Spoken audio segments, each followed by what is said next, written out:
हमारा शहर देखने के लिए, हमारा शहर बहुत सुंदर शहर है। हमारे शहर को बोलते हैं गोल्डन सिटी। आप कभी जयपुर गए हो? जयपुर को बोलते हैं पिंक सिटी। लेकिन पूरा शहर वो पिंक नहीं है, कुछ मोनूमेंट्स में कलर किया गया है, बट हमारा शहर पूरा आपको गोल्ड ही दिखेगा। इस स्टोन का कलर ऐसा ही है। इस स्टोन को बोलते हैं सैंड स्टोन। मिट्टी से बना स्टोन है जो कंपेयर टू मार्बल वो थोड़ा हार्ड रहता है, ये थोड़ा सॉफ्ट रहता है। In Rajasthan every city have two nicknames, like when you going to Jaipur, so they call to Pink City, Jodhpur Sun City, Udaipur Lake City and Jaisalmer Golden City। ये जो शहर है इंडिया का लास्ट सिटी है, आगे सीधा पाकिस्तान है और पाकिस्तान यहाँ से ज़्यादा दूर नहीं है। पाकिस्तान यहाँ से मात्र 142 किलोमीटर सीधा पाकिस्तान के अंदर घुसेंगे। अपना जो जैसलमेर डिस्ट्रिक्ट लगता है इंडिया का, वैसे उनका नाम है रहीमियार गाँव और ये राजस्थान का सेकेंड ओल्डेस्ट सिटी है। पहला ओल्डेस्ट सिटी है राजस्थान का, वो है चित्तौड़गढ़, वो 7th सेंचुरी में बनाया हुआ है। ये शहर 11th सेंचुरी का है। इंडिया का भी नहीं, एशिया का सबसे बड़ा डिस्ट्रिक्ट है क्षेत्रफल की दृष्टि से।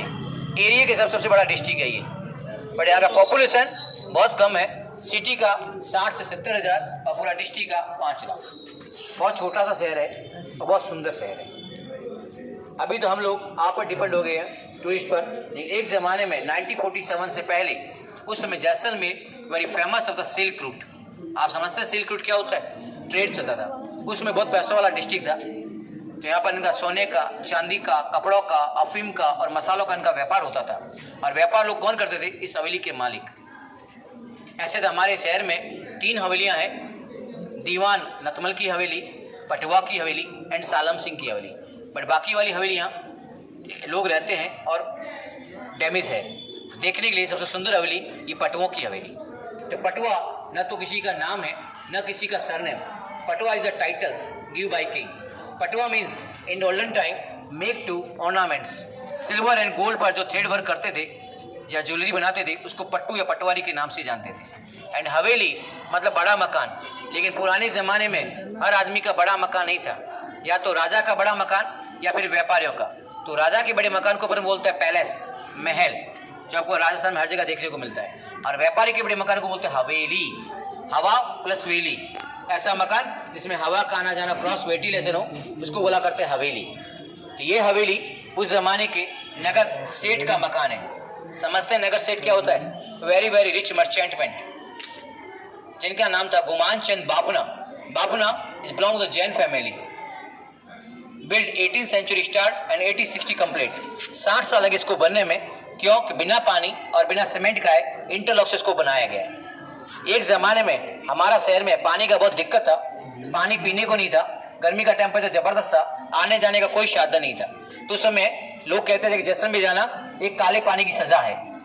और उसमें कवि ने छोटी सी कविता कही थी, यदि आपको जैसलमेर देखना है तो इस प्रकार से देखिए कि घोड़ा कीजिए काठ का, पिंड कीजिए पाषाण, बख्तर कीजिए लोहे का, फिर जाके देखो जैसाण।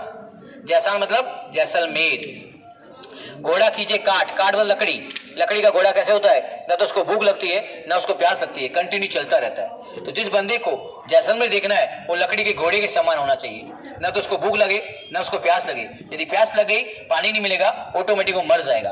बख्तर कीजिए लोहे का, बॉडी या शरीर लोहे की होनी चाहिए, तो जैसलमेर गर्मी का टेम्परेचर सहन कर पाए तभी आप जैसलमेर देखेंगे, अन्यथा नहीं। अब तो सिस्टम उल्टा हो गया है कि घोड़ा गाड़ी छोड़ दो, भरो सीधी उड़ान, चंद घंटों में पहुंचो त्रिकुट जैसा। जो पानी की समस्या थी वो इंदिरा गांधी कैनाल आ गई है। 1982 के बाद में कैनाल आया है। उसके अलावा पानी जमीन से निकलता है। अब जो भी बिल्डिंग बनता है उसमें सीमेंट पानी यूज होता है। और उसके अलावा यहाँ पर रेगिस्तान में लोग डरते थे, उसी के लिए आते हैं कैमल सफारी और जीप सफारी करने के लिए। फ्लाइट भी आता है, ट्रेन भी आता है और गाड़ियाँ आती है, हर चीज का फैसिलिटी है। तब उल्टी काल बोलते हैं घोड़ा गाड़ी छोड़ दो, भरो सीधी उड़ान, चंद घंटों में पहुंचो त्रिकुट जैसा। त्रिकुट मतलब ये जो फोर्ट बना हुआ हमारा वो ट्रायंगल से में बना हुआ, त्रिकोणीय आकार में, इसलिए उसका नाम है त्रिकुट गढ़। गढ़ मतलब किला, इसलिए बिना पानी, ये बिना सीमेंट का है। इनके पास इतना पैसा था, ये लोग राजा को भी फाइनेंस करते थे।